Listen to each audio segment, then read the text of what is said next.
Halo Sobat Cakar TV, kembali lagi bersama kami di channel yang selalu mengupas tuntas dunia alat berat dan konstruksi. Pernahkah kalian melihat raksasa berputar yang selalu ada di setiap proyek pembangunan besar?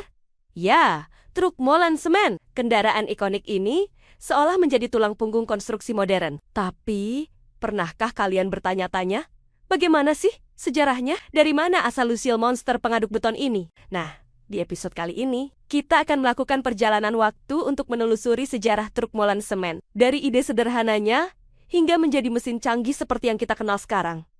Jadi, siapkan camilan kalian, dan mari kita mulai. Jauh sebelum ada truk molen, manusia sudah mencampur beton. Tapi caranya tentu saja manual. Para pekerja menggunakan sekop dan cangkul untuk mengaduk semen, pasir, kerikil, dan air di dalam kotak kayu, atau langsung di atas tanah. Bisa kalian bayangkan betapa melelahkannya pekerjaan itu. Selain menguras tenaga, metode ini juga sangat tidak efisien. Kualitas campuran seringkali tidak konsisten. Ada bagian yang terlalu kering, ada yang terlalu basah. Ini tentu menjadi masalah besar untuk kekuatan bangunan. Kebutuhan akan cara yang lebih baik dan lebih cepat untuk mencampur beton menjadi semakin mendesak seiring dengan semakin kompleksnya proyek-proyek konstruksi. Revolusi dimulai pada awal abad ke-20. Tepatnya pada tahun 1900. Seorang penemu dari Amerika bernama Thomas Lebar Smith merancang sebuah mesin pengaduk beton stasioner yang bisa berputar. Mesin ini memiliki drum berbentuk kerucut ganda yang berputar untuk mencampur bahan-bahan. Inovasi ini luar biasa pada masanya. Untuk pertama kalinya, beton bisa diaduk secara mekanis, menghasilkan campuran yang jauh lebih homogen dan berkualitas tinggi dalam waktu yang lebih singkat. Penemuan Smith ini menjadi cikal bakal dari semua mesin pengaduk beton modern. Namun, mesin ini masih punya satu kelemahan besar.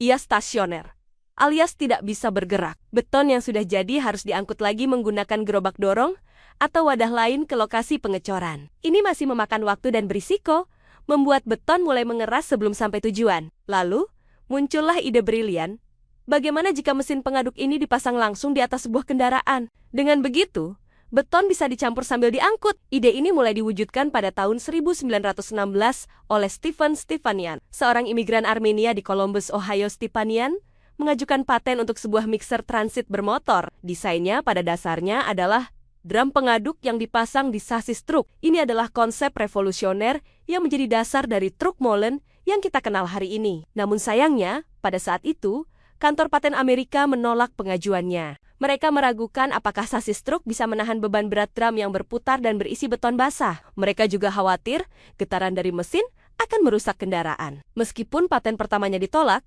Stepanian tidak menyerah. Dia terus menyempurnakan desainnya. Perjuangan Stepanian akhirnya membuahkan hasil pada tahun 1928, ketika patennya untuk desain truk molen yang lebih baik akhirnya disetujui. Setelah itu, berbagai perusahaan mulai melihat potensi besar dari penemuan ini. Salah satu yang paling berpengaruh adalah Jaeger Machine Co. yang juga berlokasi di Columbus. Mereka mengembangkan dan mempopulerkan desain truk molen dengan sistem penggerak yang lebih andal. Pada tahun 1930-an, truk molen mulai banyak terlihat di jalanan Amerika. Meskipun desainnya masih terbilang sederhana, drumnya seringkali digerakkan oleh mesin terpisah dari mesin truk itu sendiri, dan kapasitasnya masih relatif kecil. Perang Dunia Kedua menjadi katalisator penting bagi perkembangan teknologi ini. Kebutuhan akan pembangunan infrastruktur militer yang cepat, seperti landasan pacu, bunker, dan pangkalan, mendorong permintaan akan truk molen yang lebih efisien dan andal. Setelah perang usai, ledakan pembangunan perumahan dan jalan raya, terutama di Amerika dengan program Interstate Highway System, membuat truk molen menjadi pemandangan yang umum. Inovasi pun terus berlanjut. Desain drum berevolusi dengan penambahan bilah-bilah spiral di bagian dalam. Bilah ini tidak hanya mengaduk beton saat drum berputar searah jarum jam, tapi juga mendorong beton keluar saat drum berputar ke arah sebaliknya. Ini membuat proses penuangan menjadi jauh lebih mudah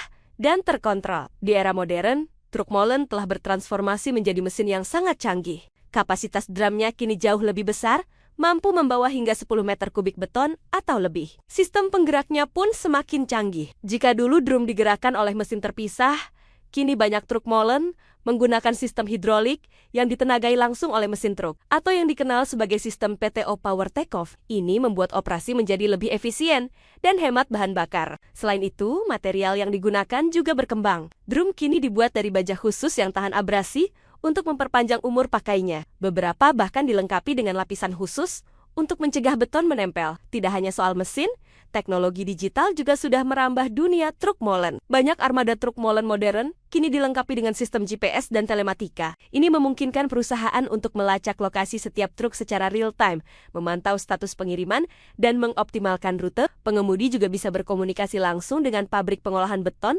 atau batching plant untuk memastikan waktu pengiriman yang tepat. Beberapa truk bahkan memiliki sensor di dalam drum untuk memantau konsistensi dan suhu beton, memastikan kualitasnya tetap terjaga dari pabrik hingga ke lokasi proyek. Semua ini bertujuan untuk meningkatkan efisiensi, mengurangi pemborosan, dan menjamin kualitas konstruksi. Jadi, dari mana sebutan truk molen itu berasal? Kata molen sebenarnya adalah serapan dari bahasa Belanda yang berarti kincir atau gilingan. Di Indonesia pada masa kolonial, mesin pengaduk beton stasioner yang bentuknya seperti gilingan itu disebut molen. Ketika mesin ini dipasang di atas truk, nama itu pun ikut terbawa dan menjadi sebutan populer hingga sekarang.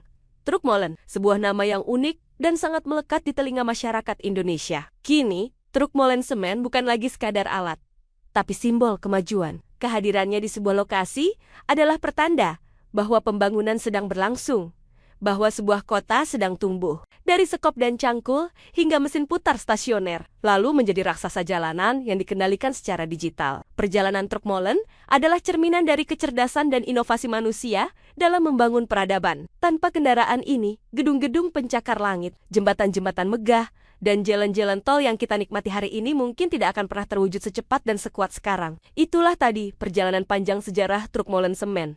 Sobat Cakar TV, dari ide sederhana untuk mengatasi kelelahan hingga menjadi mesin berteknologi tinggi yang esensial. Semoga video ini menambah wawasan kalian tentang dunia konstruksi. Apa ada alat berat lain yang sejarahnya ingin kalian ketahui? Tuliskan ide kalian di kolom komentar ya. Jangan lupa untuk like, share, dan subscribe channel Cakar TV agar tidak ketinggalan video-video menarik lainnya seputar alat berat. Terima kasih sudah menonton, sampai jumpa di episode berikutnya.